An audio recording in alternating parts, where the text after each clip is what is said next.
ఓం శ్రీ గురుభ్యో నమ. గం గణాధిపతే నమ. శ్రీమాత్రే నమ.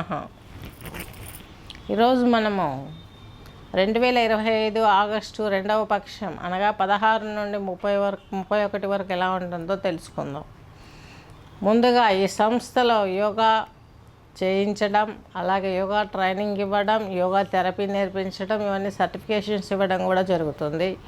ఆస్ట్రాలజీ, మ్యూజిక్ గురించి కూడాను మీకు ఎడ్యుకేషన్ లెవెల్లో తీసుకెళ్ళడం, సర్టిఫికేషన్ ఇవ్వడం కూడా అందుబాటులోకి తీసుకొస్తున్నాము. వీళ్ళున్న వాళ్ళు, కావాలనుకున్న వాళ్ళు చేరవచ్చు. థెరపీ చేస్తాము, థెరపీ కూడా చేయించుకోగలరు. యోగా థెరపీ, రాగా మ్యూజిక్ థెరపీ, ఇవన్నీ పాయింట్స్ అని నోట్ చేసుకొని మీకు జాతకం చెప్పడానికి ముందుగా ఈ 2వ పక్షంలో మనకు ఆగస్టు 2వ పక్షం 16 నుండి ఈ యొక్క 31 వరకు ఉన్నటువంటి గోచారం తీసుకున్నట్లయితే శని భగవంతుడు వచ్చేసి మీనరాశిలో ఉన్నాడు, రాహు వచ్చేసి ఈ యొక్క కుంభరాశిలో ఉన్నారు, ఈ యొక్క వృషభ రాశిలో వచ్చేసి గురువు వచ్చేసి మిథున రాశి సంచారం చేస్తున్నారు. అలాగే ఈ యొక్క శుక్రుడు కూడా చక్కగా ఈయన కూడా ఈ యొక్క కర్కాటక రాశిలోనే ఉన్నారు. నెక్స్ట్ కేతువు, రవి, కుజుడు వచ్చేసి ఈ యొక్క సింహరాశి సంచారం చేస్తున్నారు. ఇంకా వాళ్ళ మార్పులు తీసుకున్నట్లయితే 20వ తేదీ 8 కర్కాటకంలోకి శుక్రుడు వస్తున్నాడు ఆగస్టు 20న. నెక్స్ట్ వచ్చేసి 28వ తేదీ కన్యలోకి కుజుడు వస్తున్నాడు మాసాంతన్న. 25/8/15 స్పీచ్ ఈ యొక్క 17వ తేదీ సింహంలోకి, ఆగస్టు 17న సింహంలోకి ఈయన తన వ్యయరాశి అయినటువంటి కర్కాటకం వదిలితే తన స్వక్షేత్రంలోకి వస్తున్నారు రవి గారు. నెక్స్ట్ 30th వచ్చేసి ఈ యొక్క ఆగస్టు 30న సింహంలోకి బుధుడు వస్తున్నాడు. 26/5 మిథునంలోకి మరలా శుక్రుడు ప్రవేశిస్తున్నారు. ఈ యొక్క ఆగస్టు 26, 2025 మిథునంలోకి శుక్రుడు ప్రవేశిస్తున్నాడు. ఇది గోచారం. నెక్స్ట్ కర్కాటక రాశి, కర్కాటక లగ్నం తీసుకున్నట్లయితే మీకు 20వ తేదీ కర్కాటకంలోకి శుక్రుడు ప్రవేశిస్తున్నారు. ఎన్నో రోజుల నుంచి మీరు కొంచెం డిస్టర్బ్ అయి ఉన్నారు. ఆ డిస్టర్బెన్స్ నుంచి బయటపడడానికి భగవంతుడు మీకు ఒక గొప్ప వరం ఇచ్చే అవకాశం ఉంది. కర్కాటక రాశి వారికి శని భగవంతుడు అష్టమ శని నుంచి వెళ్ళిపోయాడు కాబట్టి చాలా వరకు ప్రాబ్లమ్స్ తీరిపోయినాయి. మిమ్మల్ని మీరు తెలుసుకొని మీరేం చేయాలో, మీ జీవితాన్ని మీరు ఎలా మలుచుకోవాలో అలా ముందుకెళ్ళే అవకాశాలు స్పష్టంగా ఉన్నాయి. నెక్స్ట్ కర్కాటక రాశి వారికి తీసుకున్నట్లయితే మీకు రవి, కేతువు, కుజుడు వచ్చేసి మీ 2వ ఇంట్లోనే ఉన్నారు. రవి 2వ ఇంట్లో ఉన్నారు, అలాగే కేతువు, అలాగే కుజుడు, వీరు ముగ్గురు కూడాను సెకండ్ హౌస్లో యోగించే అవకాశం లేదు. కాబట్టి రవికి సూర్య నమస్కారాలు చేయండి. సూర్య నమస్కారాలు చేస్తే కేతువు కూడా శాంతి లభిస్తుంది. కేతువుకు సూర్యనారాయణమూర్తి అధిదేవత. అలాగే గాయత్రి మంత్రోచ్చారణ స్త్రీ పురుషలింగ భేదం లేకుండా చేయగలిగితే అది వితౌట్ ఫింగర్ సపోర్ట్తో యోగంలో ఎలా చేస్తారో కేవలం కుంభకం ఇవన్నీ నేను నేర్పించగలుగుతాను.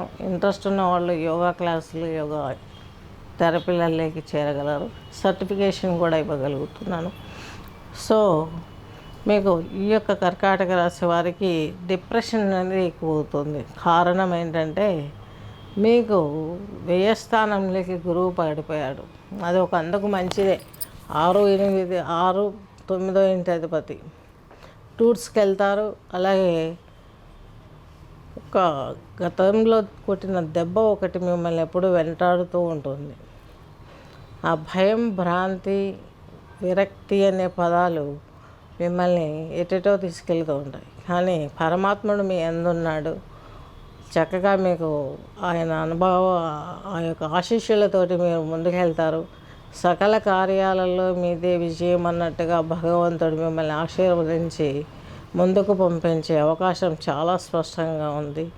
కాకపోతే వడ్డీ వ్యాపారస్తులు, ల్యాండ్ బిజినెస్ చేసే వాళ్ళు స్లోగా ఆలోచించి తీసుకోండి డెసిషన్స్. మార్కెట్ ఇంకా స్లోలోనే ఉంటుంది. కొద్ది రోజులు టైం పడితే కానీ అది గ్రోత్ అయ్యే అవకాశం కనిపించట్లేదు కర్కాటక రాశి వారికి, కర్కాటక లగ్నం వారికి. ఎందుకంటే 3వ ఇంటి అధిపతి అయినటువంటి ఈ యొక్క బుధుడు మీకు రెండో ఇంట్లో బుధుడు వచ్చేసి మీకు ఇక్కడ ఆయన కర్కాటక రాశిలో ఉన్నాడు, మీ రాశిలోనే ఉన్నాడు. వ్యయాధిపతి తృతీయాధిపతి. దీని మూలంగా మీకు ప్రాబ్లమ్స్ అనేటివి పట్టని తీరు. బుధాదిత్యయోగం అంటే ఏదో చేద్దాం, బుధాదిత్యయోగం అందరికీ గోచారంలో యోగించదు. ఒరిజినల్ చార్ట్లో కూడా బుధాదిత్యయోగం ఉంటేనే ఈ గోచారంలో చెప్పే ఈ యొక్క బుధాదిత్యయోగం అనేది వర్తిస్తుంది. దీని మూలంగా మీరు బిజినెస్ సడన్గా ఏదో ఒక డిసిషన్ తీసుకొని చిన్న బిజినెస్ ఓపెన్ చేసే అవకాశాలు కూడా లేకపోలేదు. కనీసం ఆ థాట్ అయినా వస్తుంది, వచ్చి ఫర్దర్గా ఏదైనా స్టెప్స్ చేయాలనే ఆలోచనలు ఉంటాయి. సక్సెస్ అయ్యే అవకాశాలు కూడా చాలా స్పష్టంగా ఉన్నాయి. నెక్స్ట్ వచ్చేసి ఇంకా శని భగవంతుడు వచ్చేసి మీకు 9th హౌస్లో తండ్రికి ఏదో ఒక అనారోగ్య ప్రాబ్లము, తనకి ఏదో బర్టన్ ప్రాబ్లము, హెల్త్, ఫైనాన్స్ ఏదో ఒక ప్రాబ్లం ఉంటుంది. దాంతో సతమతం అవుతుంటారు. మీకు తండ్రి గారి మీద ఉన్నటువంటి ప్రేమ అంతా ఎంత ఉండదు. ఆ యొక్క అనారోగ్యం మిమ్మల్ని ముందుకు సాగనివ్వదు. భగవంతుణ్ణి నమ్మండి, చక్కగా మీ తండ్రి గారి తల్లి గారి ఆరోగ్యం బాగుంటుంది, మీ ఆరోగ్యం బాగుంటుంది. మీకు రక్త దోషాలు ఎక్కువగా కనిపిస్తున్నాయి మీ శరీరంలో. ఈ రక్త దోషాలు, హార్మోన్ ఇన్బ్యాలెన్స్, కొంచెం గ్లాండ్స్ ఇన్బ్యాలెన్స్గా బిహేవ్ చేయటం, తద్మూలకంగా సకల రకాల రోగిగా మీరు ఇబ్బంది పడ్డం, ఇవన్నీ గమనించగలరు. దీనికి తగ్గది సూక్ష్మంలో మోక్షంలాగా యోగాభ్యాసం మన దగ్గరే నడుస్తుంది. ఖచ్చితంగా కాంటాక్ట్ అవ్వగలరు, చేయిస్తాము. స్వస్తి.